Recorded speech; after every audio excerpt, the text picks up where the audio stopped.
the practice of mindfulness is to bring you back into that present moment to understand that that is all you have. And the more that you're in that present moment, the more you come back to being more balanced, being more calm, because you're not anxious about something, or you're not, angry or upset about something that might have happened to you in the past. Welcome back to the Holistic Hormones Podcast with me, Dr. Ami Patel, pharmacist and hormone consultant. I've transformed my pain, struggle, and journey with managing my PCOS into my passion to support women to gain freedom from their hormone imbalance symptoms. On this podcast, I share practical tips that have worked for me and my clients, as well as conversations from experts in their field. Welcome back to another episode of the Holistic Hormones Podcast. Today is a guest episode, and I have the honor of having Urvi Shah with us today. Thank you for being here, Urvi. Thank you for having me on your show. I'm so excited for this. Yeah, I'm really excited for our conversation. But before we get into it, just a little bit about Urvi. Urvi is a certified mindfulness coach and spiritual healer. She is a woman that has been through so many career changes, from teaching to consulting large and multi-billion-dollar companies on leadership, to understanding her true purpose in helping others. Urvi works with women that are on their motherhood journey, from fertility to postpartum, on building a more balanced life. So with that being said, it's not what got you into the space of what you do now, and what's the why behind what you do? Because as you mentioned, you've been through a lot of career changes. Yeah. I think I've always, with all of my career changes, but even before that, like even in school, like I think I've always been very eager to find like what my purpose in life is and like why am I here, and where I actually belong. Like belonging was very important to me, especially because Mm-hmm. and like growing up, when I was in school, there were no other like Indians in my school. It was just me with a bunch of other people that didn't look like me, didn't talk like me. My home life was different than my school life, and so belonging, fitting in, like that was like a very big theme for me up until I want to say college.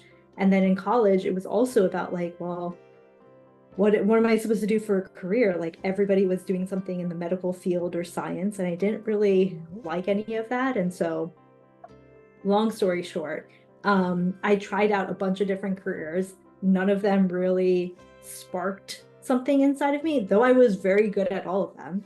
I just wasn't happy. Like, I heard this quote like a long time ago, like your work should be like you should feel happy waking up in the morning to go to work. And for me, it was like I was doing it because it was a means to an end. Like I needed the money to pay for my to pay for my bills and all that. And so I was doing it, but I wasn't necessarily happy.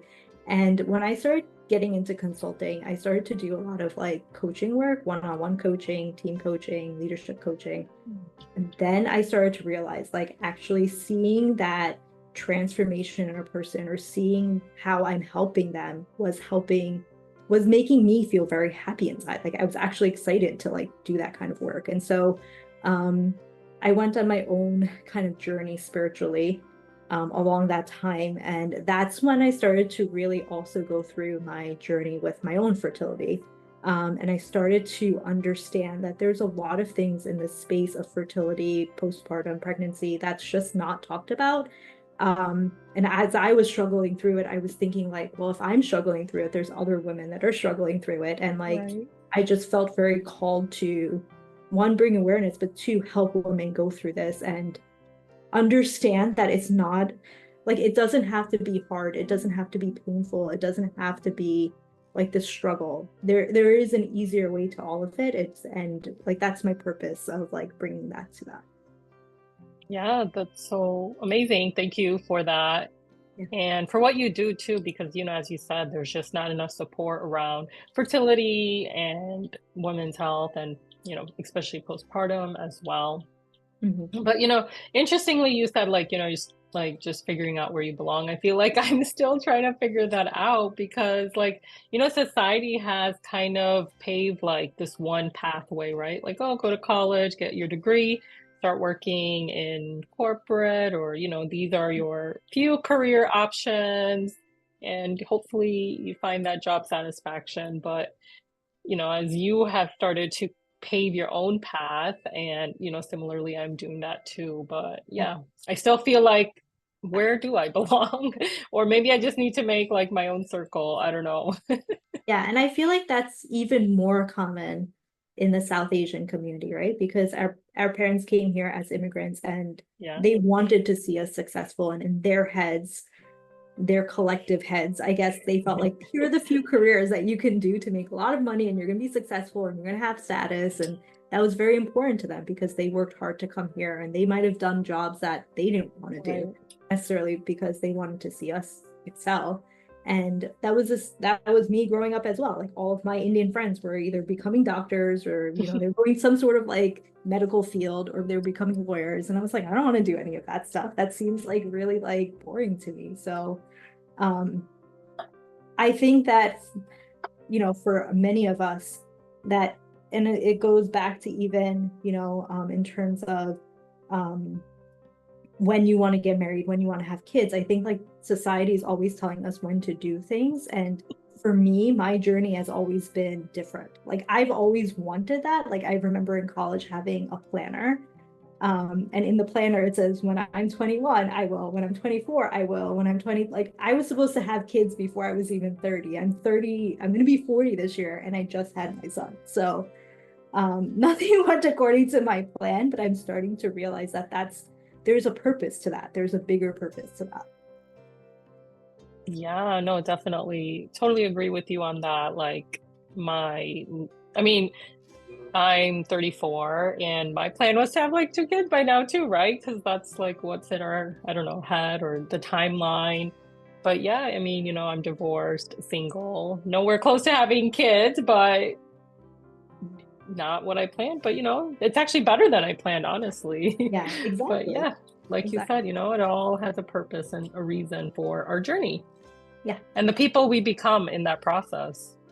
Yeah. And that's a bigger purpose. And I think even for you, the work that you're doing, I feel like we're like trailblazers, right? Like our own story is setting the stage for other women to step out and be like, okay, yeah, like my life isn't like that cookie cutter life. So it's okay. Like it's okay for me to be this way, and it's okay for me to do something different. Definitely. And even like, as I am thinking about my own fertility and like optimizing it, it's like this whole thing, like if you're 35 and older, it's like considered a geriatric pregnancy Yes. and all these like, risks. And it's just like, oh my God, it's not possible. But like you just said yourself, right, that you just had your son. And I mean, there's so many women that get pregnant naturally over the age of 35 and over the age of 40, I'm seeing now. So I'm like, okay, Yeah. like these women are changing the stories that we grew up with, which is awesome. Yes. And okay, so going back to conversations about mindfulness, so you are a certified mindfulness coach. What does mindfulness mean compared to meditation? Yeah. So mindfulness is the umbrella that meditation sits in.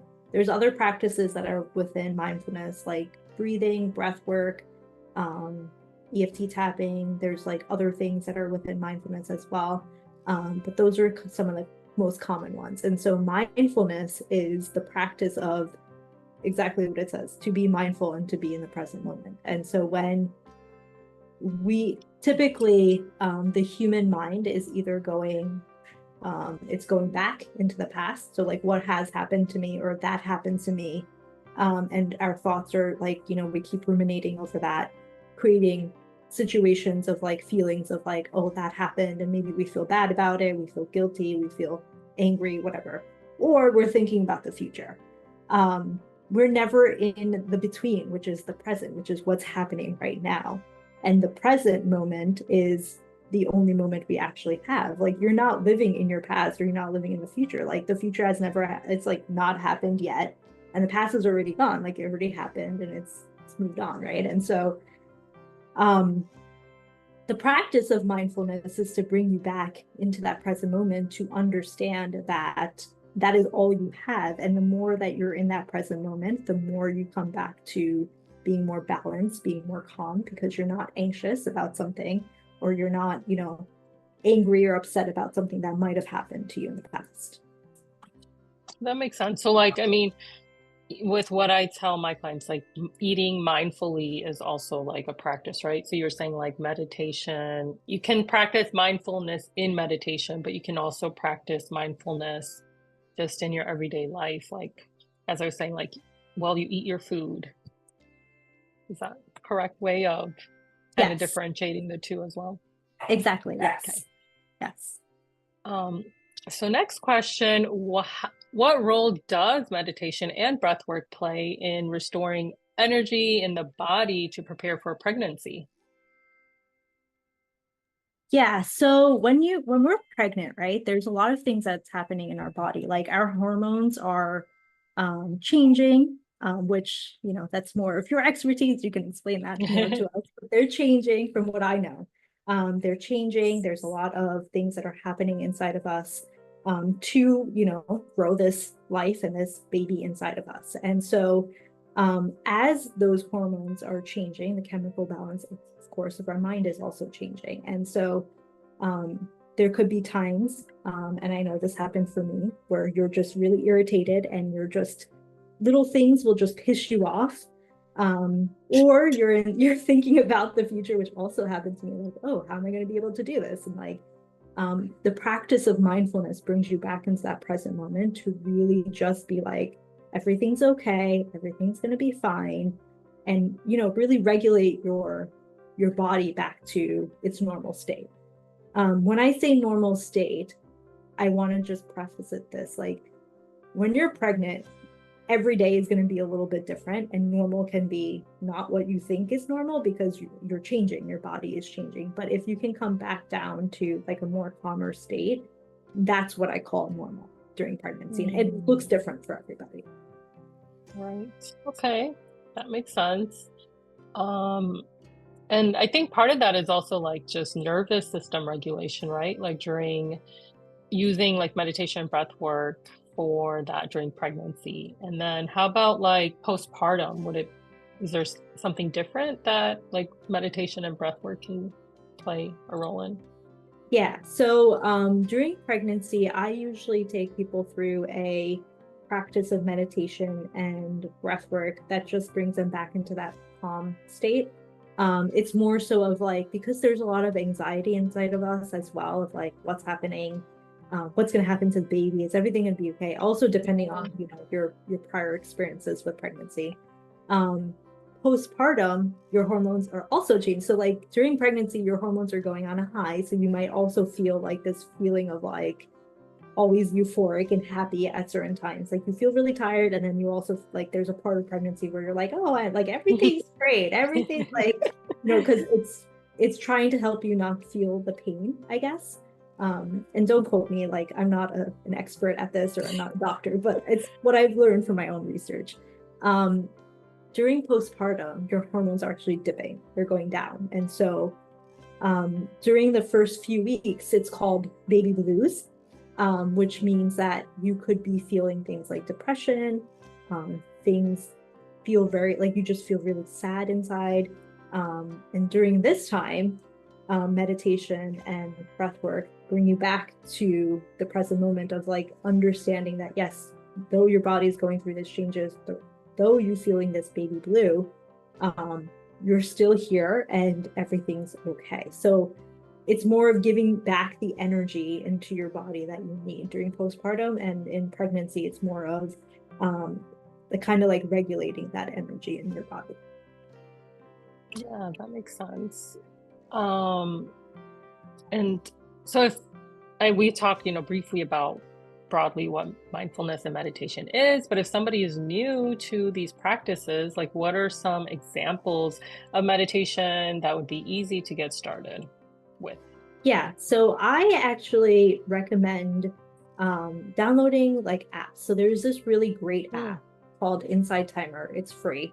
I have my meditations on there, but there's many other meditation teachers and spiritual leaders that have meditations, classes, and majority of the stuff on there is free. And so I always recommend to start off with a meditation that's like 60 seconds or 2 minutes, something below five, like 5 minutes or below.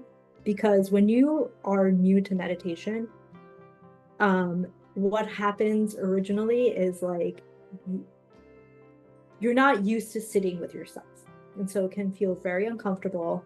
And doing something that's like really short, like for 1 minute, 2 minutes, or 6 or like 5 minutes, that's going to really help you get into the practice of doing it. And especially something that's guided. What I've heard from people that I've helped that have never done meditation is when they do guided meditations, it helps them focus on the actual meditation and not like have their mind take them somewhere else, and then they feel like even more triggered than they did before the meditation. Yeah. So that's called Insight Timer, right? Insight Timer. Yeah. INSIGHT Timer. TIMER. Awesome. Awesome. Yeah, I haven't heard of that. I'll actually check that out for myself too. But I totally agree. Like when I was first starting these things, I feel like even if I try to like meditate without anything, it's like I start just thinking about everything I have to do, my to-do list. I'm like, oh my God, wait, I have to write this down before I forget. And then I'm like not meditating or focused. So yeah, I agree. Like having guided meditations has helped me focus on what they're saying and telling me like, how to breathe or what to do with my body.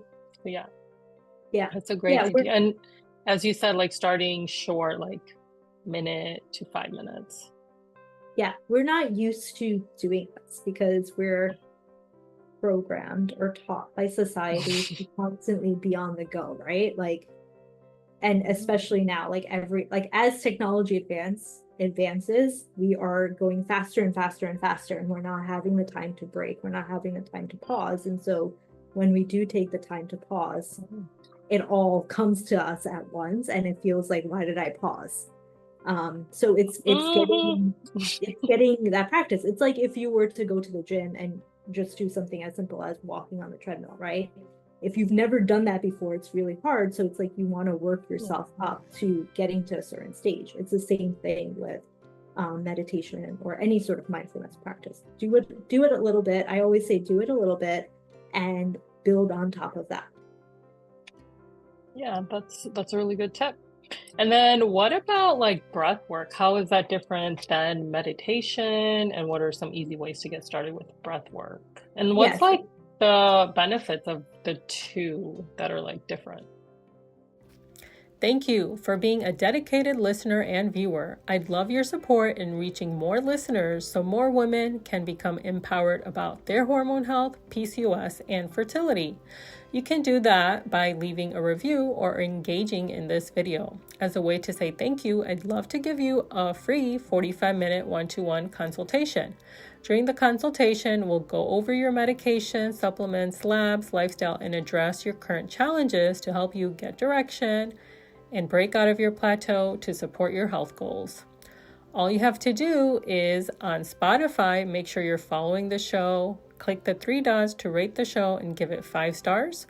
On Apple, make sure you are following, scroll down and click ratings and reviews and write a review.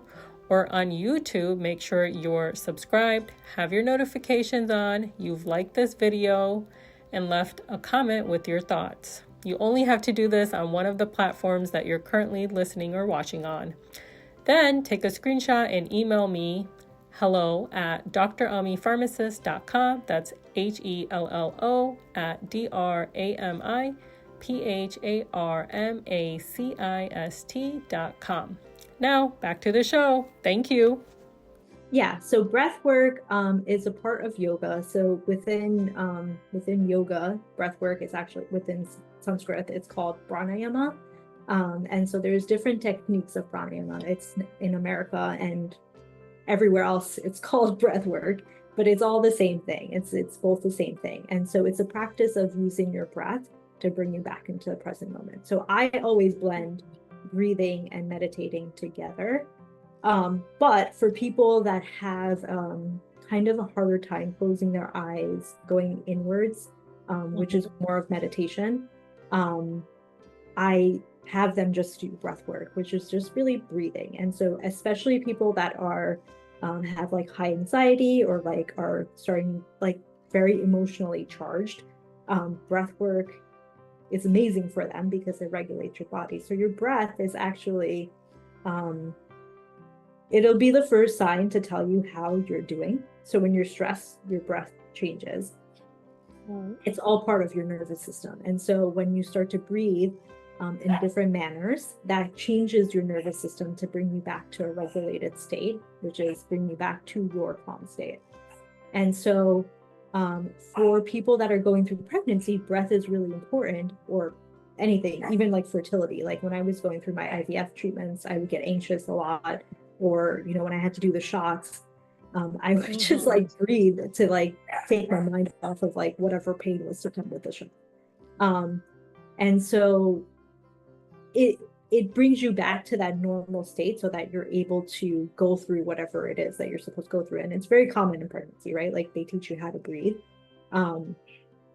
The breath work that I teach is even deeper than the breathing that you would learn in like a Lamaze class or something like that. It like takes you into a different space.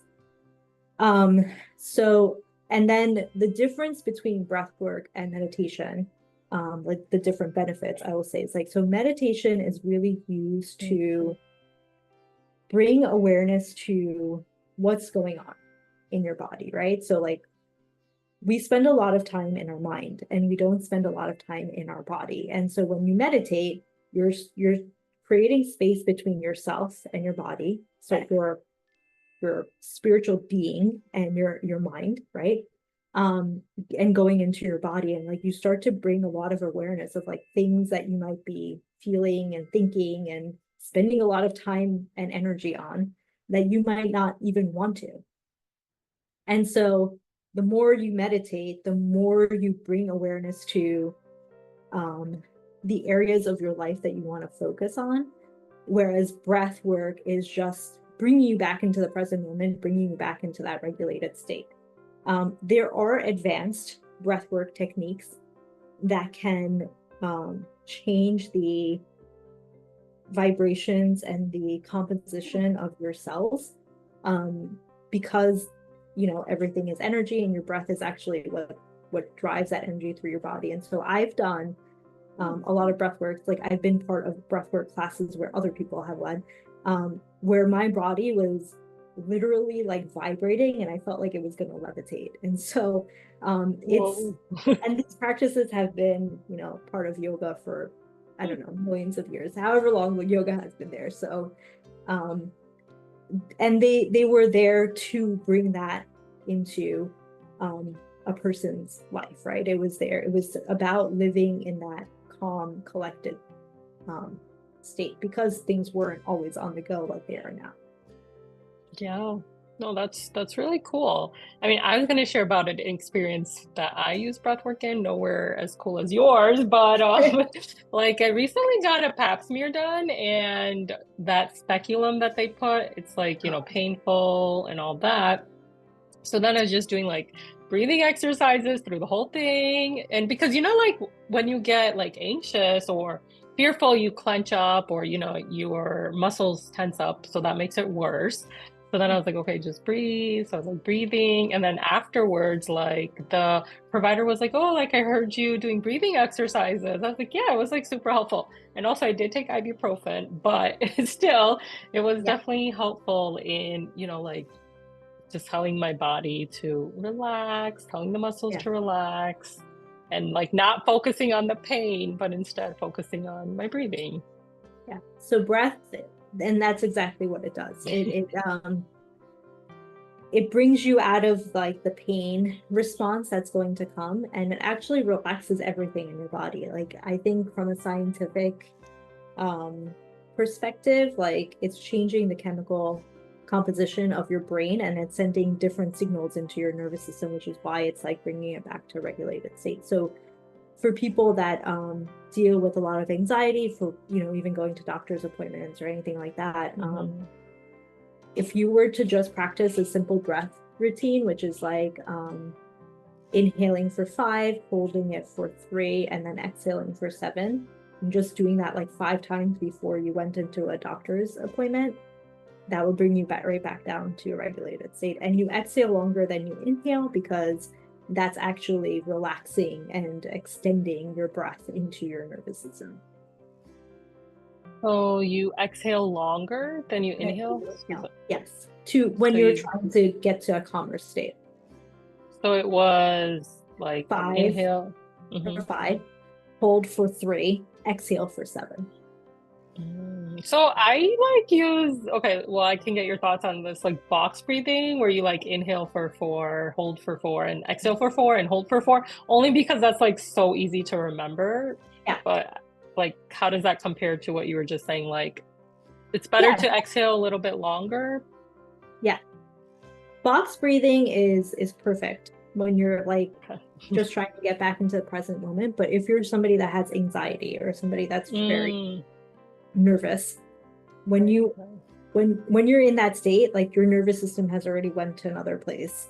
And like the chemical composition of your body is just at a different place of like, okay, I'm really anxious. Like I don't know if you've ever experienced it, but like I've lived with anxiety my whole life. And so I know when I get anxious, like it's like, I'm like very much like, oh my God, it's like I've had like, I don't know, like 10 cups of coffee or something. So I need to bring myself back down. And so what the longer exhale does is it brings you back down because you're really releasing whatever it is, that energy from your body that like you've already created from anxiety. Well, it's also, so as you were saying, like, okay, when you are anxious, you're breathing like quicker. So I think it's like you're not taking up as much oxygen. So you have more like carbon dioxide buildup. Yep. Yeah. So I think, as you were saying, like, as you exhale more, you're actually letting go of that carbon dioxide. Yeah. Yes. Tying it all together. The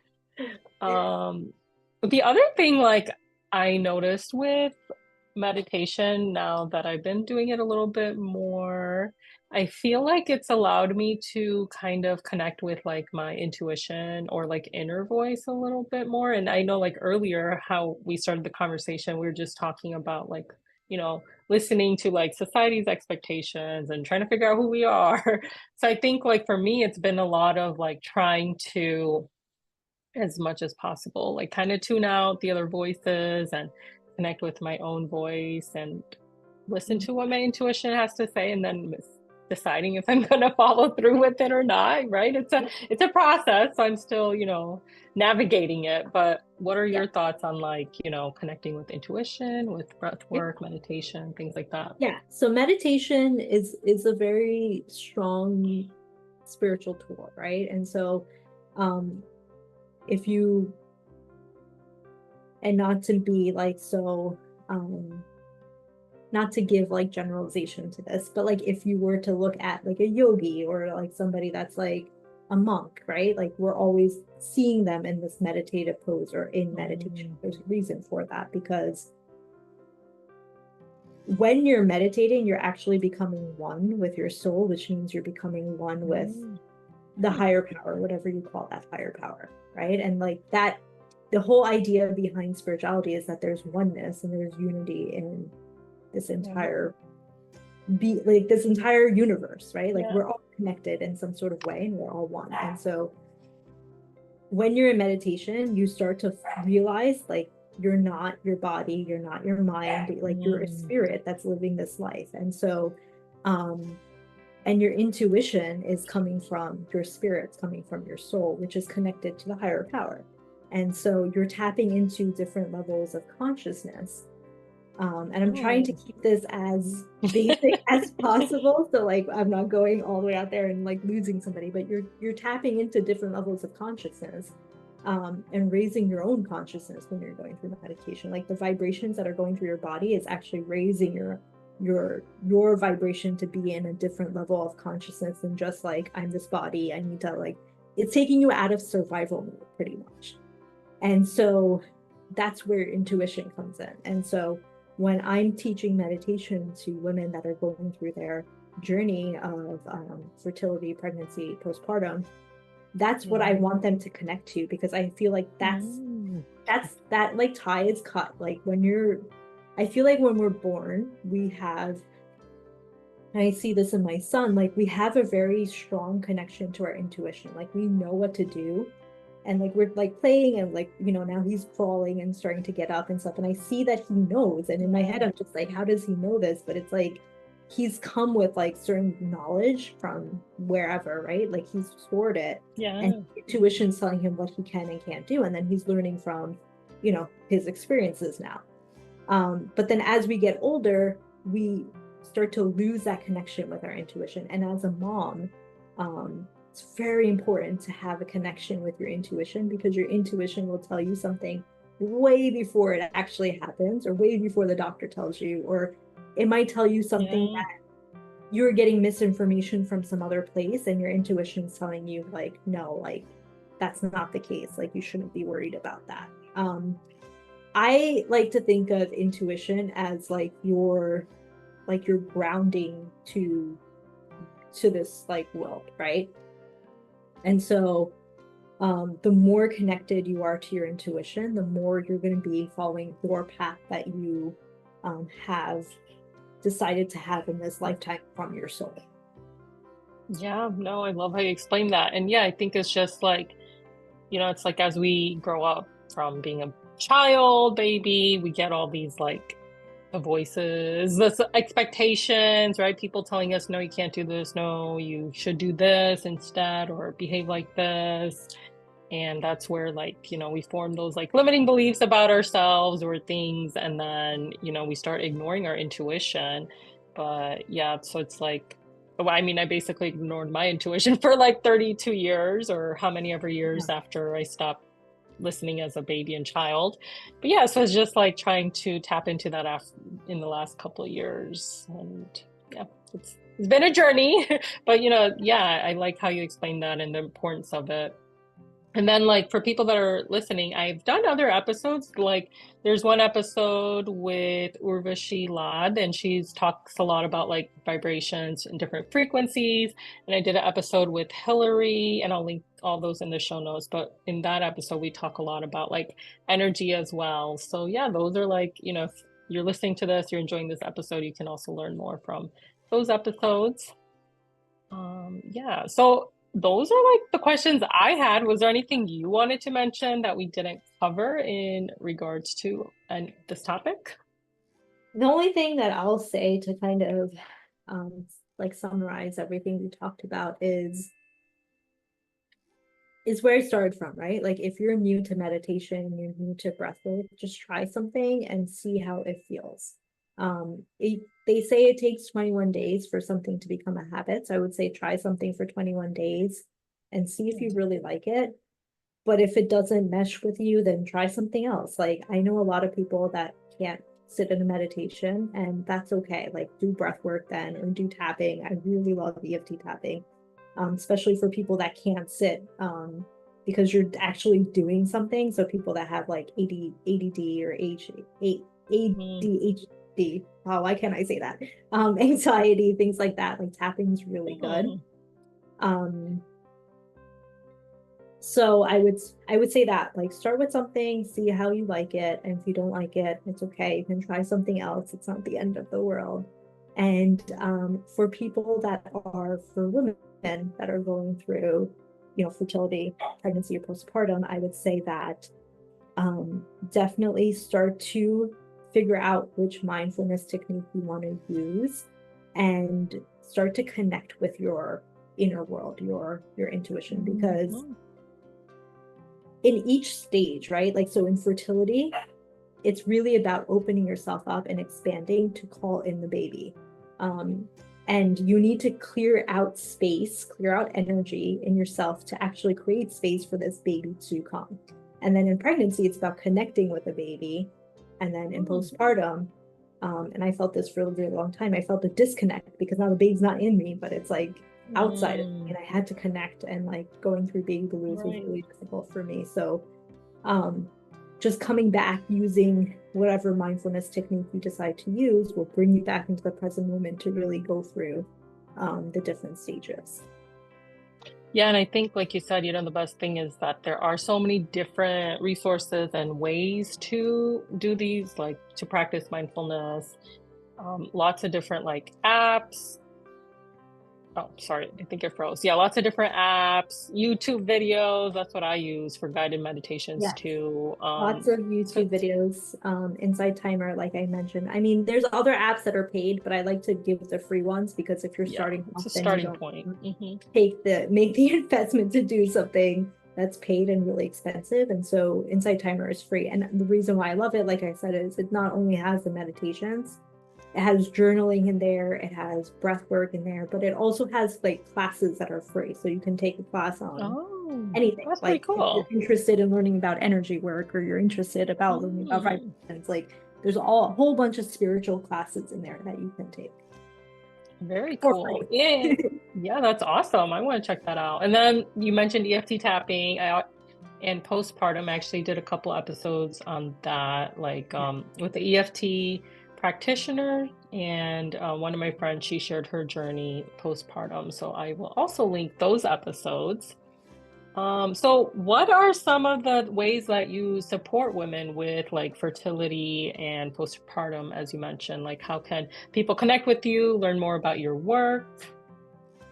Yeah, so the best way to connect with me on social media is Instagram. That's where I'm the most active, and my handle is Inner Serenity LC. Um, you can definitely connect with me through my website. It's www.innerserenitylifecoaching.com. And then I have a whole bunch of stuff that I do. So, in terms of supporting women, so I do different workshops that are in New Jersey, which are different workshops in mindfulness and things like that. I'm actually in October hosting a retreat. It's like a day retreat where I'm hosting it with somebody else, but it's going to be focused on fertility and using breath work and shifting your mindset and your energy. So that's one way. I have every month I have motherhood circles that I run. They're kind of like around the moon cycle. And so we use the energy of the moon. I call them moon circles, but we use the energy of the moon to kind of talk about topics, and we do meditations together, and it's actually a very beautiful space. And then I also have a course, and this is all on my website. So if you go to my website, you'll see everything. But I have a course, which is a 21-day mindfulness self-guided course. And like there's a 21 days challenge, but there's also all the information I talked about in there. There's EFT tappings for you, there's meditations, there's breath work, there's journal prompts. And so that's for anybody that's going through pregnancy, postpartum, or fertility. So Wow, those are kind awesome. of the ways to connect with me. I have my podcast as well, which Yes. you were on. It just went live yesterday, so you can listen to my podcast. I have amazing guests that come on there to talk about all sorts of different things. So Awesome. Well, thank you for sharing that. And so, yeah, lots of different ways like virtual as well as in-person opportunities. And I will link all of that in the show notes as well. Thank you again, Urvi, for taking the time to share your experience, your story, and your expertise with all of us here today. thank you so much for having me on your show. This was amazing. Yeah, thank you. Thank you. As always, everyone, be kind to yourself, be patient, and focus on progress, not perfection. I'll see you in the next episode.